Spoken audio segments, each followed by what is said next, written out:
우리 하나님의 말씀 보도록 하겠습니다. 하나님의 말씀은 에베소서 1장입니다. 에베소서 1장 3절에서부터 14절까지입니다. 에베소서 1장 3절에서부터 14절까지 우리 한 절씩 교독하도록 하겠습니다. 찬송하리로다. 하나님 곧 우리 주 예수 그리스도의 아버지께서 그리스도 안에서 하늘에 속한 모든 신령한 복을 우리에게 주시되 곧 창세기 전에 그리스도 안에서 우리로 사랑 안에서 그 앞에 거룩하고 흠이 없게 하시려고 그 기쁘신 뜻대로 우리를 예정하사 예수 그리스도로 말미암아 자기의 아들들이 되게 하셨으니 이는 그가 사랑하시는 자 안에서 우리에게 거저 주시는 바 그의 은혜의 영광을 찬송하게 하려는 것이라. 우리는 그리스도 안에서 그의 은혜의 풍성함을 따라 그의 피로 말미암아 속량 곧 죄사함을 받았느니라. 이는 그가 모든 지혜와 총명을 우리에게 넘치게 하사 그 뜻의 비밀을 우리에게 알리신 것이요 그의 기뻐하심을 따라 그리스도 안에서 때가 찬 경륜을 위하여 예정하신 것이니 하늘에 있는 것이나 땅에 있는 것이 다 그리스도 안에서 통일되게 하려 하심이라. 모든 일을 그의 뜻에 결정대로 일하시는 이의 계획을 따라 우리가 예정을 입어 그 안에서 기업이 되었으니 이는 우리가 그리스도 안에서 전부터 바라던 그의 영광을 찬송되게 하려 함이심이라. 그 안에서 너희도 진리의 말씀 곧 너희의 구원의 복음을 듣고 그 안에서 또한 믿어 약속의 성령으로 인치심을 받았으니 이는 우리 기업의 보증이 되사 그 얻으신 것을 속량하시고 그의 영광을 찬송하게 하려 하심이라. 아멘. 오늘 본문의 말씀을 가지고 하나님의 시간표라는 주제로 함께 말씀을 나누도록 하겠습니다. 우리 옆사람과 인사하도록 하겠습니다. 사랑하고 축복합니다. 사랑하고 축복합니다. 너무나 잘 오셨습니다. 한 주간 잘 지내셨습니까? 날씨가 많이 더워져가지고 그리고 이제 곧 있으면 장마가 와가지고 건강에 많이 유의하시기를 부탁드리겠습니다. 우리가 흔히 우스갯소리로 하는 말들 중에 이런 이야기가 있습니다. 나이가 가는 것만큼 숫자만큼 우리의 시절이 간다라고 이렇게 이야기할 때가 있습니다. 무슨 말이냐면은 10대 때는 그 시간 가는 것이 10km만큼 그리고 20대 때는 20km만큼 이제 제가 알고 있는 거는 30km까지밖에 모르고 있지만 우리 이제 연세 있으신 분은 점점 더 근데 제가 앞으로는 모르지만 이제 10, 20, 30은 알기 때문에 정말 그런 것 같습니다. 우리가 이게 시간이 정말로 하루하루가 금방 간다는 것을 조금 체감하고 있는 것입니다. 그래서 그러면서 더불어 드는 마음은 무엇이냐면은 이 시간들을 우리가 붙잡을 수 없어서 너무나도 아쉬운 마음이 들기도 합니다. 제가 간혹가다 이제 성도님들하고 이야기를 할 때 마음이 아픈 부분이 있는데 그것은 무엇이냐면은 보통은 이제 성도님들과 이야기를 하면은 대화가 어떻게 머물게 되어지냐면은 지나간 세월에 대해서 이야기가 머물 때가 너무 많습니다. 그런데 정말로 우리가 같이 나누고 같이 힘을 내서 하는 것은 무엇이냐면은 이 다가올 미래에 대해서 이야기하는 분은 많이 적어졌다라는 것입니다. 그렇게 많지 않은 것을 아마 우리끼리도 이야기하면서 느낄 수가 있을 것입니다. 물론 실제적으로 그 시간에 가는 것을 보면은 그것이 맞을 수도 있습니다. 그런데 그럼에도 분명한 것은 하나님께서는 우리의 어떠한 물리적인 나이를 보는 것이 아니라 하나님께서 맡겨주신 그 사명에 대해서 우리에게 이야기하고 계실 것입니다. 헬라어로 보면은 이 시간에 대해서 굉장히 특이하게 재밌는 이야기가 있습니다. 한 번쯤은 들어보셨을 것인데 이 크로노스와 카이로스에 대해서 이야기를 많이 들어보셨을 것입니다. 이 두 단어 다 크로노스, 카이로스 둘 다 시간이라는 것에 대해서 이야기하는 것인데 이 크로노스는 우리가 아는 듯이 그냥 흘러가는 시간 지금 1시, 2시, 3시, 4시 이런 것을 크로노스라 이렇게 표현하고 카이로스는 어떻게 이야기하냐면은 어느 순간 우리가 무언가를 만난 날 어느 펑펑 눈이 내리던 그날 내가 하나님과의 만난 날 이러한 특정한 시간들을 가리켜서 카이로스라고 이렇게 이야기합니다. 물론 이 두 가지 시간 중에 어느 것이 좋다 어느 것이 나쁘다의 이야기는 아닙니다.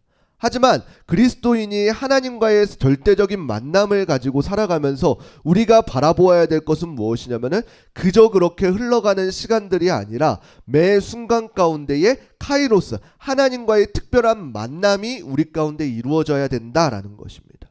특별히 하나님께서는 우리의 삶을 살아갈 때 어떠한 명령을 불어넣어 주셨냐면은 각자 한 사람들에게 사명이라는 것을 불어넣어 주셨습니다. 그래서 우리 성도님들은 이 사명이 무엇인지를 알고 사명 따라 살아가시기를 주님의 이름으로 부탁드립니다. 이 신명기의 말씀에 보면 우리가 잘 알고 있는 모세라는 사람이 있습니다. 그런데 이 모세의 마지막을 보게 되어지면은 하나님께서 그에게 허락하여 주신 사명이 하나님께서 약속하신 땅인 그 가나안 땅 전까지였습니다. 그렇기 때문에 그 사명이 마치는 때에 어떻게 되었냐면은 그 사명까지 하나님께서는 끝까지 그 모세에게 강건함을 불어넣어 주셨다라는 것입니다. 우리 신명기 34장 7절 말씀 우리 함께 읽어보도록 하겠습니다. 함께 읽겠습니다. 모세가 죽을 때 나이 120세였으나 그의 눈이 흐리지 아니하였고 기력이 쇠하지 아니하였더라. 아멘.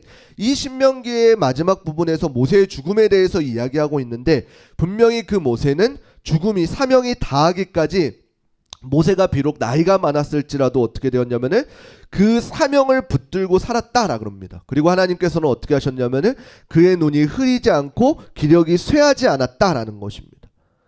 저는 우리 성도님들도 마찬가지로 나이의 여하에 상관없이 하나님께서 주신 사명이 무엇인지를 붙잡고 살아가는 성도님들이 되시기를 부탁드리겠습니다.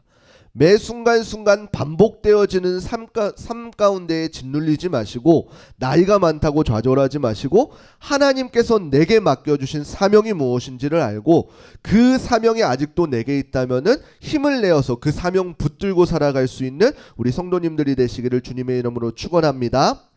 오늘 본문은 그리스도인들이 경험하는 하나님의 신령한 축복에 대해서 이야기하고 있습니다. 혹시 우리가 이미 하나님의 놀라운 축복을 받았다는 사실을 알고 계신가요? 아담 이후로부터 모든 사람들이 원죄를 가지고 있습니다. 그리고 우리는 어디로 갈 수밖에 없냐면은 그 죄의 결과인 사망으로 갈 수밖에 없습니다. 그렇게 사망으로 갈 수밖에 없는 저와 여러분들을 하나님께서는 하나님의 주권적인 사랑하심으로 구원을 베풀어 주셨습니다. 그리고 이 구원은 내가 무언가를 해서가 아니라 하나님께서 그저 우리를 선택하셔서 흠이 없게 하시고 하나님의 자녀로 삼아주셨다라는 것이 오늘 본문의 말씀입니다. 특별히 하나님께서는 우리를 자녀로 삼아주시고 우리를 용납해 주셨다라고 합니다. 그런데 그 시기가 어떻게 되어져 있냐라고 한다면은 이 모든 것이 하나님의 계획 가운데 놓여져 있다라고 오늘 본문은 이야기하고 있습니다. 에베소서 1장 4절 5절 우리 함께 읽어보겠습니다. 함께 읽겠습니다. 곧 창세 전에 그리스도 안에서 우리를 택하사 우리로 사랑 안에 그 앞에 거룩하고 흠이 없게 하시려고 그 기쁘신 뜻대로 우리를 예정하사 예수 그리스도로 말미암아 자기의 아들들이 되게 하셨으니. 아멘. 예정하였다라는 것은 이 예정을 우리가 조금 살펴보았으면 좋겠습니다. 혹시 교회 언어적으로 예정론이라는 것을 들어보았을까요? 이 교회사적으로 보게 되어지면 이제 로마 카톨릭에서 개신교로 분리되어지고 이 개신교 안에서도 여러 가지 의견에 따라서 그 분과가 나누어져 있다는 사실을 우리는 알고 있을 것입니다. 혹시 우리 교회는 어디에 속한지 알고 계신가요? 대한예수교 장로의 백석에 속해 있습니다. 우리가 흔히 들어본 장로교, 감리교, 루터교, 침례, 성결, 오순절, 구세군 이렇게 등등 여러 가지로 이 교단이 나누어져 있다는 사실은 아실 것입니다. 그런데 이 교단이 나누어진 계기가 무엇이냐라고 한다면은 이제 그 로마 카톨릭으로부터 이렇게 말씀을 사모하면서 이렇게 띄어져 나왔습니다.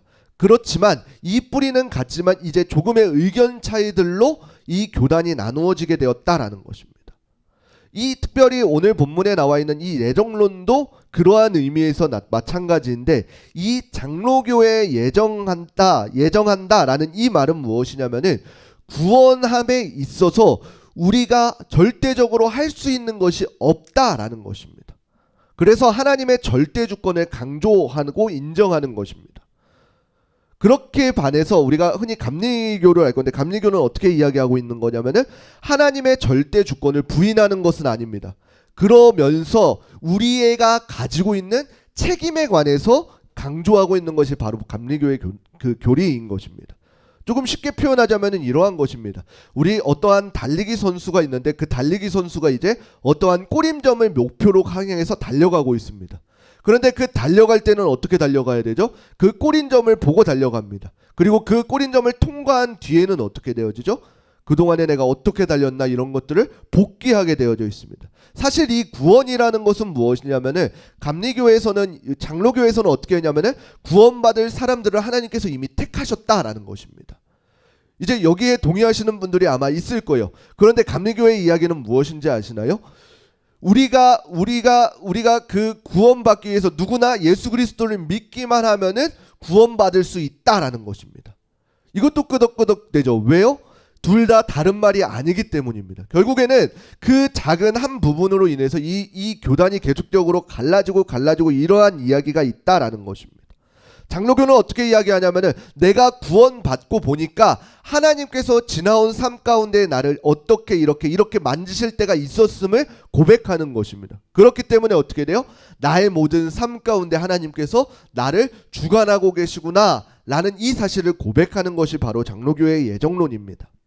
들어보니까 어떠하신가요? 작은 차이인 것 같지만 이러한 고백의 차이들 때문에 결국 교단이 나뉘었다라는 사실입니다. 그렇기 때문에 그리스도인들은 단순히 이러한 차이의 문제가 아니라 기도함으로써 하나 될 수 있는 교회가 되어줄 수 있도록 많은 기도 부탁드리도록 하겠습니다.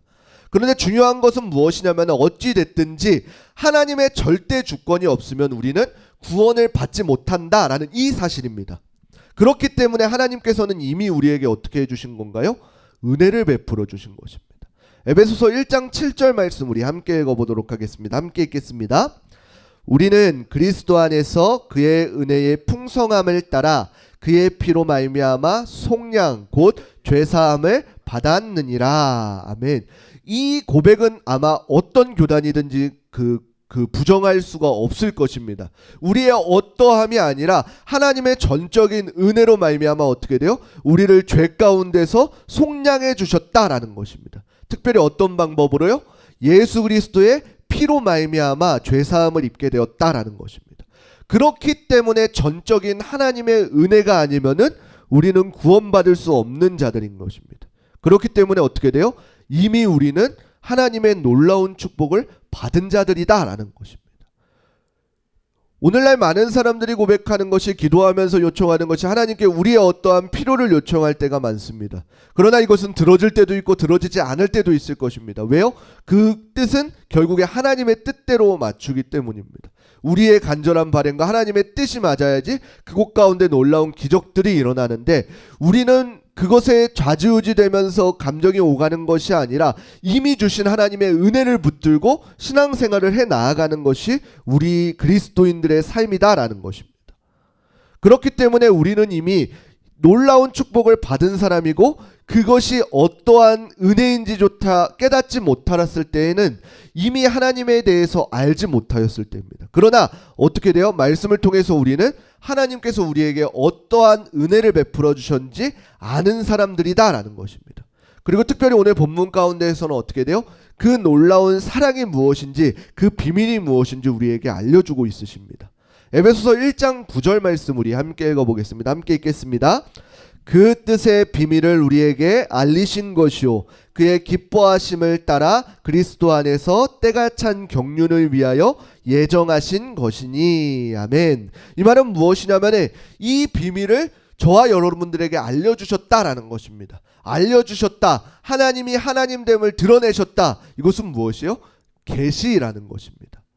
특별히 그리스도인들이 아는 하나님의 특별한 계시는 무엇이요? 성경이라는 것을 통해서 하나님께서 왜 우리를 구원하셨고 왜 우리를 이끌어 가시는지를 말씀을 통해서 우리를 깨닫게 하셨다라는 것입니다. 하지만 믿지 않는 자들에게는 어떻게 돼요? 자연의 계시를 통해서 하나님이 존재한다라는 이 사실을 경험하게 해주는 것입니다. 그리고 그리스도인들에게는 어떻게 돼요? 성경을 통해서 그 사람이 바로 하나님이다라는 이 사실을 알려주고 계시는 것입니다. 그런데 이 비밀을 알려주신 이유가 무엇인가요? 그의 기뻐하심을 따라서 그리스도 안에서 때가 찬 경륜을 위하여 예정하셨다라는 것입니다. 우리가 오늘날 그 갈팡질팡하는 이유는 무엇인가요? 하나님께서 분명히 놀라운 계획, 예정들이 있으실지언데 우리가 그 때와 시기를 알지 못하기 때문에 어떻게 돼요? 내가 그 방법을 알지 못하고 때와 시기를 알지 못하기 때문에 초조하고 갈팡질팡하는 신앙을 갖게 되어집니다. 아마도 그 때가 명확히 언제인지만 알아도 우리는 어떻게 돼요? 견딜 수가 있을 것입니다. 하나님의 분명한 말씀 가운데 너희는 만약에 1년 뒤까지만 참고 견뎌라 라고 한다면 어떻게 돼요? 누구든지 어떠한 상황이 있을지라도 1년 뒤에는 놀라운 일이 있을 거기 때문에 견딜 수가 있다라는 것입니다. 그런데 어떻게 돼요? 그것이 언제인지 알지 못하기 때문에 어떻게 돼요? 우리는 계속해서 우리 마음속에서 번뇌가 일어나고 갈팡질팡하는 우리의 신앙이 있다라는 것입니다. 우리는 아마 마태복음 25장에 나오는 10처녀의 비유를 기억하고 있을 것입니다. 슬기로운 5처녀는 어떻게 돼요? 그 신랑이 올 때에 등을 가지고 기름을 항상 준비해 두었고, 미련한 처녀는 어떻게 돼요? 등은 있으나 기름을 준비하지 않았다라는 것입니다. 그런데 우리가 이것을 조금 살펴보게 되면은 너무나도 명확합니다. 왜냐면은 분명한 이유가 있습니다. 그 미련하다고 하는 5처녀가 왜 등을 준비하지 않았습니까? 신랑이 더디 왔다라는 겁니다. 원래는 책임이 누구에게 있는 것이요? 신랑이 더디 왔음에 있는 것입니다. 그럼에도 불구하고 하나님께서 그 말씀을 통해 하시고자 하는 말씀은 무엇이에요? 더디옴에 있는 것이 아니라 언제 올지 모르는 그것을 항상 준비하는 자들에게 하나님의 초점이 있다라고 하는 것입니다. 그래서 그 슬기로운 5처녀는 어디에 가는 것입니까? 신랑이 갑자기 왔을 때, 밤중에 왔을 때 그 등불을 들고 그 혼인잔치에 참여하게 되었다라고 합니다. 그러면서 우리에게 하시는 말씀은 무엇인가요? 마태복음 25장 13절 우리 함께 읽어보겠습니다. 함께 읽겠습니다. 그런즉 깨어있으라. 너희는 그 날과 그 때를 알지 못하느니라. 아멘. 이처럼 하나님의 시간표를 우리가 알 수 없기 때문에 초조해하면서 해이해지는 것입니다. 그러므로 우리는 어떻게 살아가야 될까요? 우리가 아무런 가치가 없는 것 같다고 생각하는 그 하루하루 또한 하나님께서 우리를 지켜봐 주시고 하나님의 예정 가운데 있다는 이 사실을 우리는 기억해야 될 것입니다. 그래서 우리가 어떠한 상황과 어떠한 어려움을 만났을 때에 그 어려움에 좌절하며 실망하는 것이 아니라 어떻게 해야 되나요? 그 상황 가운데에서도 우리를 인도하고 계시는, 그 상황 가운데에서도 우리를 바라보고 계시는, 예정하고 계시는 그 하나님을 바라볼 수 있어야 된다라는 것입니다. 이 예정을 우리가 바라보는 것이 왜 중요하냐라고 한다면은 제가 이 하나님의 뜻에 대해서 혹시 설명을 했던 적이 있었습니다. 이 하나님의 뜻 가운데에서는 우리가 알기 편한 것으로 두 가지로 분류할 수 있습니다. 분명히 하나님께서는 그냥 하나님의 뜻 하나로 이렇게 이어가지만 우리가 이해하기 편하게 그것을 조금 분류하자면은 하나님의 드러난 뜻이 있습니다. 그리고 드러나지 않은, 보이지 않는 하나님의 뜻이 있습니다. 드러난 뜻은 무엇인가요? 아까도 이야기했다시피 하나님이 하나님 되심을 특별히 알려주신 성경입니다. 그래서 우리는 성경을 통해서 무엇을 알 수 있어요? 하나님의 뜻과 하나님의 마음을 알 수가 있습니다. 그런데 그 하나님의 뜻과 하나님의 마음을 알았다고 해서 우리는 그것을 100% 순종하나요? 그렇지 않습니다. 이 예배의 반응, 말씀의 반응 가운데에서는 긍정적인 것도 있지만 반대로 부정적인 것도 있습니다. 이것은 개인이 선택해서 순종하거나 불순종하거나입니다. 그러나 그 일에 대한 책임은 누구에게 묻습니까? 각 사람에게 묻는 것입니다. 왜요? 그 사람이 순종했거나 순종하지 않았기 때문에요. 그 책임이 사람한테 있다라는 것이에요. 그럼에도 불구하고 이 하나님의 보이지 않는 뜻에는 상관이 있을까요? 없을까요? 전혀 상관이 없다라는 것입니다. 그런 반면에 아까 이야기했던 그 두 번째 뜻, 하나님의 보이지 않는 뜻에는 어떻게 돼요? 우리가 그것을 알 수 있나요? 모르나요? 알 수가 없습니다. 물론 알 수 있는 방법이 있습니다. 그 알 수 있는 방법은 무엇이에요? 기도를 통해서, 찬양을 통해서, 말씀을 통해서 하나님이 우리 안에 계신 성령님으로 말미암아 깨닫게 해주실 때 우리는 그 뜻을 알 수가 있습니다. 그런데 중요한 것은 무엇이냐면 이 하나님의 보이지 않는 뜻은 우리의 순종과 불순종으로 인해서 성취되고 안 성취되고의 문제가 아니라 내가 순종하든지 내가 순종하지 않던지 상관없이 하나님께서는 하나님의 그 예정을 이어가십니다. 구약에 보면은 수많은 그 족보의 이야기가 나옵니다. 그 족보에 많은 사람들이 순종하는 사람이 있고 순종하지 않는 사람이 있습니다. 그럼에도 불구하고 예수 그리스도를 우리 가운데 보내주시는 하나님의 예정은 흔들림이 없다라는 이 사실입니다. 그래서 이 사실에는 누가 책임을 지시나요? 하나님께서 책임을 지십니다. 인간이 죄 가운데 놓여 있어요. 하나님께서 하나님이 하나밖에 없는 그 아들 예수 그리스도를 보내주셔서 그 모든 죄를 담당해 주셨습니다. 그래서 하나님께서 하나님의 방법대로 이뤄가시는 것이 하나님의 그 예정들입니다. 그러나 우리가 그 예정의 뜻을 알았을 때 해야 되는 행동들은 무엇일까요?